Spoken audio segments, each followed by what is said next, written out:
Hey everyone, welcome back to the channel. In this video, I'm going to show you how to deposit crypto on crypto.com, focusing on depositing funds through the crypto.com exchange step by step. So the tutorial today is how to deposit crypto on crypto.com using the crypto.com exchange. First things first, you need to make sure your bank account is verified on crypto.com exchange. This is required before you can deposit any funds. To do this, log in to the crypto.com exchange and add your bank account details. Bank verification usually takes about 1 working day. Once your bank account is verified, you'll be able to view your deposit instructions. Go ahead and click on Deposit inside the Crypto.com exchange.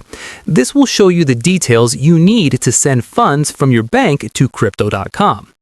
If you're depositing using SGD via USD remit, keep in mind that if you only hold SGD in your bank account, the rate applied may result in a small loss during conversion. In many cases, the rate can work out to roughly around a 1% fee depending on the amount you're transferring. When you're ready to proceed, log into your bank account, such as DBS, and start a transfer using the deposit instructions provided by Crypto.com.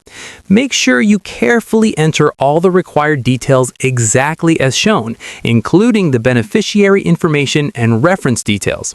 This part is very important because entering incorrect information can delay or prevent your deposit from going through. Before submitting the transfer, double-check everything to make sure it matches the instructions from Crypto.com. Once confirmed, complete the transfer from your bank. After the transfer is sent, all you need to do is wait for the funds to arrive in your Crypto.com exchange account.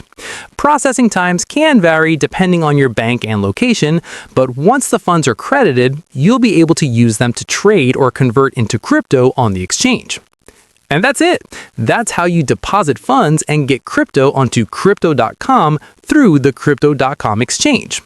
If this tutorial helped you out, make sure to like the video, subscribe to the channel for more Crypto.com walkthroughs, and leave a comment below if you want to see another step-by-step guide. Thanks for watching, and I'll see you in the next one.